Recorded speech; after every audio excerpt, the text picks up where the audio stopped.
ស្ងោរស្ពៃបកគោហត់ខ្ញុំមិនអាចធ្វើបែបនេះថ្ងៃនេះខ្ញុំយកស្ពៃបកគោយកមកហូបមួយសាច់ជ្រូកជ្រាមហើយរសជាតិតានីមកឆ្ងាញ់ប្លែករសជាតិឆ្ងាញ់ខ្ញុំបងប្អូនញ៉ាំមួយបាយក្តៅ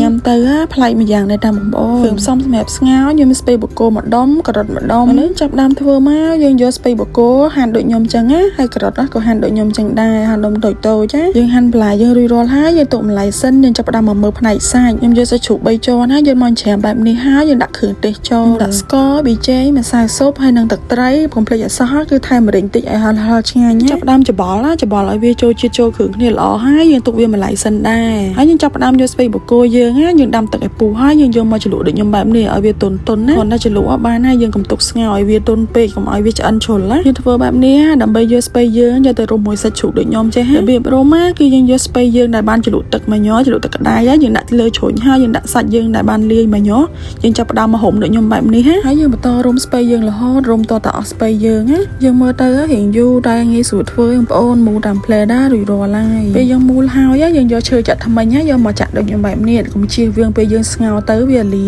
គ្រឿងឃើញយើងធ្វើរួចរាល់អស់ហើយឥឡូវចាប់ដើមស្ងោរមកតែមុននឹងស្ងោរខ្ញុំលីងខ្ទឹមវាឲ្យឡើងឈ្ងុយហើយខ្ញុំដាក់ឆ្អឹងជំនីជ្រូកចូលឆ្អឹងជំនីជ្រូកខ្ញុំប្រើប្រហែលជា2ខាំបងប្អូនយើងដាក់លាយចឹងទៅពេលយើងស្ងោរវាមានជាតិណាចាប់ដើមដាក់គ្រឿងទេសមកគ្រឿងទេសយើងមានដូចជាស្ករប៊ីចេងម្សៅស៊ុបទឹកត្រីហើយយើងឆាឡើងឲ្យវាអស់ជាតិជាតិទឹកឆ្អាបហើយចាំយើងចាក់ទឹកធម្មតាចូលយើងចាក់ច្រើនតិចទៅដើម្បីយើងខ្ជិលថែមថយទៀតណាហើយយើងដាក់ផ្កាយហ៊ីចូលដុំសុកខ្នងយើងងាស់វាឲ្យវាឡើងពុះហើយយើងដួសពពុះវាចេញខ្លះបន្តមកទៀតយើងចាប់ដើមដាក់បន្លែយើងចូលទាំងអស់មកហើយយើងបិទកម្របទៀតមកយើងទុកវាតទៅវាឆ្អិនល្អហ្មងណាទាំងសាច់ទាំងបន្លែពេលឆ្អិនណាបងប្អូនកុំភ្លេចថែមស្លឹកខ្ទឹមបន្តិចផងឲ្យវាឈ្ងុយតែបងប្អូនមានជីវ៉ាន់ស៊ុយថែមជីវ៉ាន់ស៊ុយទៀតក៏រត់តែឈ្ងុយដែរហើយសម្រាប់រសជាតិវិញពេលយើងញ៉ាំទៅមានលាយស្ពៃលាយមួយសាច់ជ្រូកនៅក្នុងហ្នឹងរសជាតិឆ្ងាញ់ប្លែកហឹរម្រេចតិចទៀតនិយាយពីថាជាតិណាវីដេអូខ្ញុំថ្ងៃនេះមានតែប៉ុណ្្នឹងឯងអរគុណ